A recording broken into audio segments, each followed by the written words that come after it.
안녕하세요, 와이시르브입니다. 가을 하면 선선한 날씨와 옷 예쁘게 입기 좋고 참 좋은 계절이죠. 그치만 그동안 넘치는 습도와 다르게 50% 미만으로 습도가 떨어지는 바람에 건조해서 불편함이 좀 있습니다. 그래서 이제 슬슬 선풍기 집어넣고 꺼내야 할 아이템 하나가 가습기입니다. 어찌 보면 가습기는 여름 빼고는 항상 필요한 아이템이긴 해요. 겨울에 보일러 틀기 시작하면 와, 없는 거 상상 안 되죠. 겨울에 가습기 안 틀고 방 안 습도가 15%까지 내려가는 게 허다했던 것 같은데 가을 겨울철엔 정말 습도 관리가 잘 돼야 건강관리 및 수면 상태도 좋은 컨디션을 유지할 수가 있습니다. 또 아이들 키우는 집이라면 가습기는 선택이 아닌 필수템이죠. 보통 가습기 하면 초음파 가습기를 많이 생각하시지만 요즘엔 가열식 가습기를 많이 사용합니다. 아무래도 물을 끓이면서 살균이 되고 추운 겨울에 초음파 가습기를 사용하면 찬 기운이 퍼지는 게 꽤 춥거든요. 그래서 추운 날씨엔 초음파 가습기보단 가열식 가습기가 장점이 많습니다. 근데 앞서 말씀드리듯 여름 빼고는 봄, 가을에도 사용하기 때문에 일반적인 초음파 가습기로 사용할 수도 있으면 좋잖아요.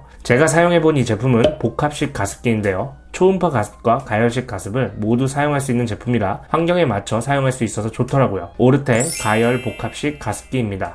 제가 생각했을 때 가습기를 선택하는 기준 몇 가지가 있는데요. 기본적으로 분사력이 좋아야 되는 건 당연하고요. 첫째로 가장 눈에 띄는 물탱크 용량입니다. 그래도 하루 온종일 사용하려면 4리터 이상은 돼야 되고 2리터 이하 제품을 사면 자주 보충을 해줘야 하기 때문에 겨울 되면 하루 온종일 틀어놓는 경우가 많다 보니 4리터 이상은 구매하시는 게 좋습니다. 둘째로는 물통이 분리형인지 확인해야 됩니다. 어찌 보면 가장 중요한 부분일 수 있는데 바로 물통 청소죠. 일체형보단 분리형이 훨씬 청소하기 수월하기 때문에 자주 하게 되기도 하고 분리형을 선택하시는 게 좋습니다. 마지막으로 저소음 및 저조도 제품입니다. 낮에야 큰 상관없지만 밤에 잘 때 중요하죠. 제품 구동 소음이 크거나 디스플레이나 버튼 불빛이 쓸데없이 밝으면 생각보다 많이 거슬립니다. 오르테 가열 복합식 가습기 같은 경우 제가 생각하는 이 모든 기준에 전부 부합하는 제품이더라고요. 제품 디자인 같은 경우 속이 훤히 보이는 투명한 물통과 베이지 톤의 조작부로 되어 있습니다. 디자인이 크게 유니크한 느낌은 없지만 미니멀한 스타일이라 인테리어에도 무난하게 묻어납니다. 물탱크는 4.5리터로 하루 이상 사용할 수 있는 충분한 용량이고요. 물통 분리형으로 청소도 간편하고 또한 이 물통에 워터프리 필터가 있는데 수조 내에 부유물질 유입을 차단해줍니다. 또 물을 채워 넣을 때도 분리해서 넣기도 하지만 윗뚜껑을 열고 상부 급수형이라 편하더라고요. 상단의 뚜껑은 가습 방향을 360도로 돌려서 조절을 할 수가 있습니다. 하단부를 보면 분리막이 되어 있는 게 보이시죠? 이게 보시면 분리막과 가열 터널 사이에 경사각이 있거든요. 왼쪽 부분이 살균 전물이고 오른쪽이 살균 후의 물입니다. 이 분리막을 통해 혼입되지 않게 차단을 해주는데요. 그렇기 때문에 가열식으로 사용 시 끓여져 살균된 물들만 가습이 됩니다. 분무되는 진동판 역시 스테인리스 316 소재를 사용했고요. 가열 시 사용 시 물온도는 100도씨까지 올라가고 하단에 있는 304 스테인리스 가열 배관을 통해 물을 끓여줍니다. 100도씨까지 끓어지고 스테인리스 소재로 인한 살균과 위생적인 부분이 만족스럽습니다. 하단에 4개 버튼과 가운데 상태 디스플레이가 있고요. 버튼은 감압식 터치가 아닌 정전기식 터치 같은 느낌으로 가볍게 터치해야 작동이 잘 되더라고요. 오른쪽 하단에 전원 버튼 및 단계 조절 버튼이 있고요. 3단계까지 조절이 가능하고 그 위엔 항습 모드로 원하는 습도를 설정해 놓으면 알아서 가습량을 조절해 줍니다.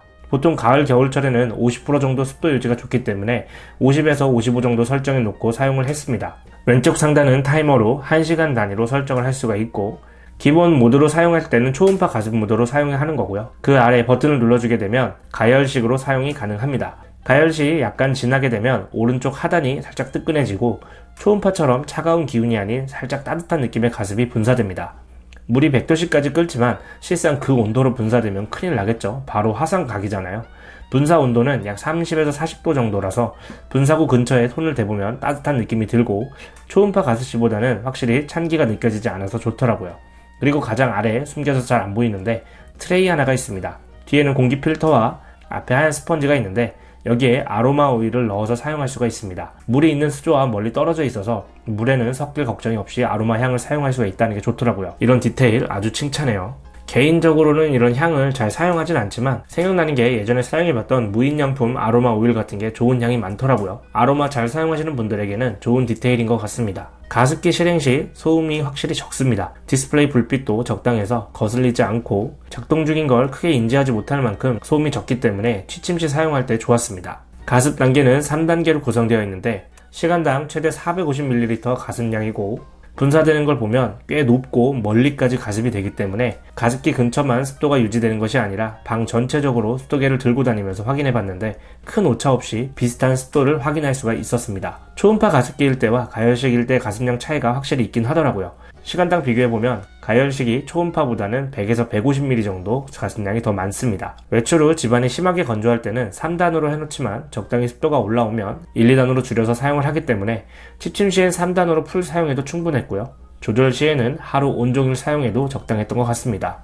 근데 가열식 하면 또 가장 신경 쓰이는 게 전기세죠. 아무래도 초음파 가습기보다는 물을 끓이는 데 들이는 전기가 더 많이 들어가니까요.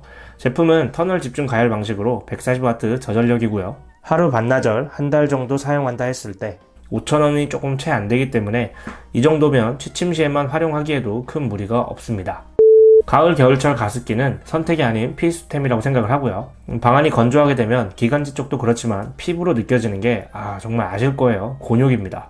추운 날씨의 사용으로는 가열식을 많이 고려하실 텐데요. 겨울에만 쓰는 건 아니니까 오르테 복합식 가습기처럼 멀티가 가능한 제품을 고려해 보셔도 괜찮을 것 같습니다. 궁금하신 사항은 댓글 남겨주시고요. 저는 다음 리뷰 때 찾아뵙도록 하겠습니다. 감사합니다.